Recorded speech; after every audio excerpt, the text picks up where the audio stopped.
നമസ്കാരം. Municipality YouTube ചാനലിലേക്ക് എല്ലാവർക്കും സ്വാഗതം.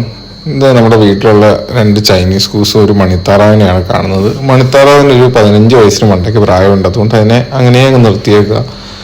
പിന്നെ ചൈനീസ് കൂസുകൾ സത്യം പറഞ്ഞാൽ ഇവിടെ നമ്മുടെ നാടൻ കോഴികളുടെ ഒരു പ്രൊട്ടക്ഷൻ എന്നുള്ള രീതി, ബോഡി ഗാർഡ്സ് എന്നുള്ള രീതിയിലാണ് നമ്മളവരെ വളർത്തുന്നതും നിർത്തുന്നതും. എന്ന് വെച്ചാൽ കീരികൾ, അതുപോലെ പല പല ശല്യങ്ങൾ, കാക്കകൾ വരുവാണെങ്കിൽ ഇതിനെല്ലാം ഓടിക്കാൻ നമുക്കിവിടെ ഇത് നല്ല ഉപകാരപ്പെടുന്നുണ്ട്.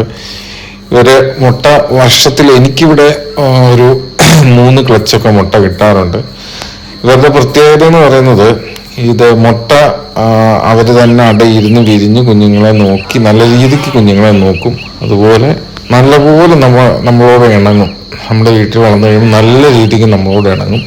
പിന്നെ ഇവർ കുഞ്ഞുങ്ങൾ ഉണ്ടാകുമ്പോൾ ബാക്കിയുള്ള കോഴികളോടൊക്കെ ഇച്ചിരി അഗ്രസീവായിട്ട് കാണാറുണ്ട്. എന്നാലും നമ്മളത് ഒന്ന് മാറ്റി അവരെ സെപ്പറേറ്റ് ചെയ്ത് തരണം.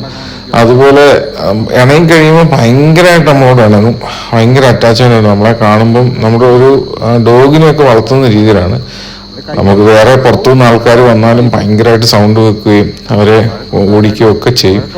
പിന്നെ ഇവര് മുട്ട ഇട്ട് ഇത് വിരിയണമെങ്കിൽ നമ്മൾ ക്രോസിങ് ആകണമെങ്കിൽ പലരും പറഞ്ഞു കേട്ടിട്ടുണ്ട് വെള്ളം നല്ല രീതിക്ക് കുളവോ അല്ലെ ഒരു ടാങ്ക് കെട്ടിയോ അങ്ങനെ എന്തെങ്കിലും ഒരു സജ്ജീകരണം വേണം. അത് ശരിയാണെന്ന് എനിക്കും തോന്നിയിട്ടുണ്ടെന്ന് വെച്ചാൽ നമ്മളിവിടെ ഒരു കുളം ഉണ്ടായിരുന്ന കുളം റിനോവേഷന് വേണ്ടി കെട്ടിയ സമയത്ത് മുട്ടകളിൽ ഹാച്ചിങ് റേറ്റ് ഭയങ്കര കുറവായിരുന്നു.